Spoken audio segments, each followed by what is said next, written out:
Today, I spent my whole life trying to be good enough for God.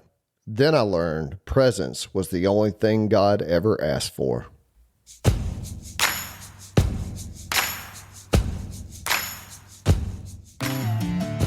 Welcome to Sacred Grit, a podcast equipping men to conquer addiction and overcome inner struggles through physical, mental, and spiritual disciplines so you can become a man of honor and integrity.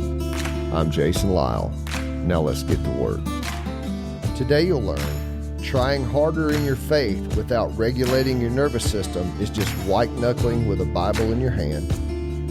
Presence is available right now exactly as you are. Performance is the thing blocking it. And your action step today, 5 minutes of stillness with nothing to prove. This episode is brought to you by David Dodd, Edward Jones McDonough. What's up, my dudes? Welcome back to the Sacred Grit Podcast and Gritty Wednesday, talking about the Lord. All right, here's the thing. We talked on Sunday about performance-based, shame-based religion and about how God is inside the presence of just being still and letting go. And we're going to talk about that in just a minute. But I want to kick this off by saying this. Trying harder in your faith without regulating your nervous system is white knuckling with a Bible in your hand. And listen, I did this for years. I prayed harder, read more, fasted, made promises at the altar, and then I went right back to the same behavior because none of those things addressed what was actually driving my behavior. My nervous system was dysregulated, and no amount of spiritual effort was going to fix a body that had never learned how to settle. So if you're trying harder in your faith and still relapsing, that's not a faith problem. It's a nervous system problem wearing a faith costume. The solution is not more effort. It's a different kind of practice entirely. So check this out, man. Like, I've read tomes about theology. I have degrees in theology. I learned it. All this stuff was like rolling in my head, like verses in the Bible memorized. You know, people say you have to hide the word of the Lord in your heart so you won't sin against him. So by God, I hid it in there.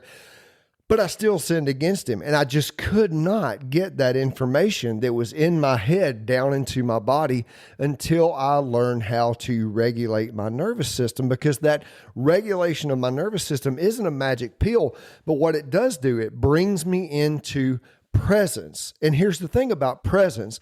Presence is available right now exactly as you are, right? And performance is actually the thing that's blocking it.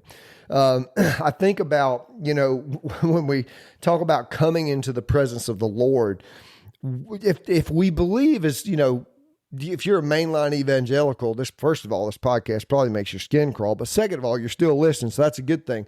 But you believe in the omnipresence of God, that God is everywhere, that God's presence is all over the place. Well, if you believe that, then you could actually believe that you could drop into that presence at any time you want to.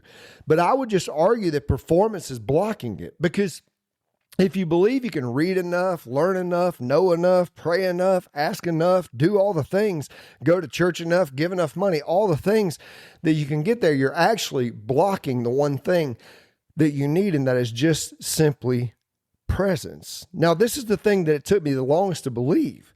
I thought God was waiting for me to find the magic pill, right? Say the right prayer, go to church enough times, give enough money, clean myself up before God would show up. But that's not what God was doing. God was already there in my wreckage, in my shame, in the bathroom floor, laying in my own vomit, in all of it. God was already there. Presence does not require qualification. It doesn't require me to be sober for 30 days or have marriage together or done my quiet time this morning. Presence is available the second I stop performing long enough to notice it. Now, that shift from earning access to simply being present is the most important shift that you can make, my dude. Because here's the thing.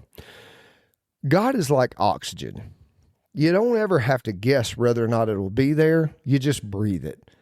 And if you stop and pay attention to that oxygen, you're actually stopping and paying attention to the presence of just being in the moment. And check this out. If you're just being in the moment, then why is it such a hard jump to believe that you're just simply being with God? You know, in the Bible, Genesis, It says that God breathed life into man, breathed life into us. Theos pneumos, the breath of God. In the yogic tradition, they believe that prana is the life force, the breath, the energy that animates us forward.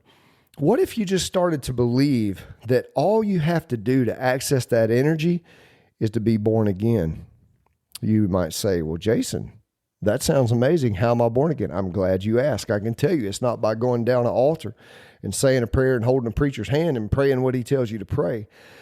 Being born again means I let go of every single thing that I think I know so that I can see the present moment clearly for how it is. That means when I'm in the midst of an argument with my wife, when I'm in the midst of disciplining my children, when I'm in the middle of looking at pornography, when I'm about to do my drug of choice, when I'm about to do whatever it is that I'm about to do, I can actually stop and I can go, wait, what am I doing right now? And I can access this peace that surpasses all understanding. I had to do it for those of you evangelicals. And I can go, no, this is not the human that I want to be. I don't want to be this person that screams at my kids, that screams at my wife, that grabs porn every time I'm a little bit uncomfortable. That's not the person I want to be. I want to be this person. I use this mantra with Sacred Grit and the guys I work with. It's breathe, pause, choose, live. Take a breath, access God, come into the moment. Pause. Take a moment to just pause, choose, make a choice. Who do I want to be today? And I can live. So here is your action step today. 5 minutes of stillness with nothing to prove. Not 5 minutes of prayer with an agenda, not 5 minutes of asking God to fix something, just 5 minutes of sitting still with nothing you have to accomplish, say, or fix. Now, notice how uncomfortable that is at first, right? That discomfort is the performance instinct fighting to stay relevant. Sit through it anyhow. Let it go. On the other side of that discomfort is pure presence, and presence is where real spiritual strength actually lives. Do it before anything else today, dude. 5 minutes, nothing to prove. That is the practice. Letting go of everything you think is real, coming back to your breath, recentering yourself, and just be present in the moment. All right, my dude. So today you learned trying harder in your faith without regulating your nervous system is just white knuckling with a Bible in your hand. Presence is available right now exactly as you are. Performance is the thing blocking it. And your action step today, 5 minutes of stillness with nothing to prove.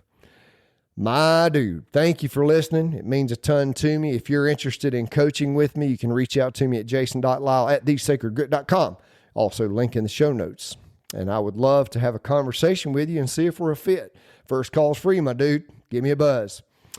All right. This episode is also brought to you by my good friend Jody Morgan at MMB Dentistry down in Griffin, Georgia. If you're looking for a dentist and you're on the south side, or heck, even if you don't mind a pretty drive through the country, make an appointment and go see my good friend Jody at MMB Dentistry. All right, my dude. I hope you have a great week. I'll see you on Sacred Sunday.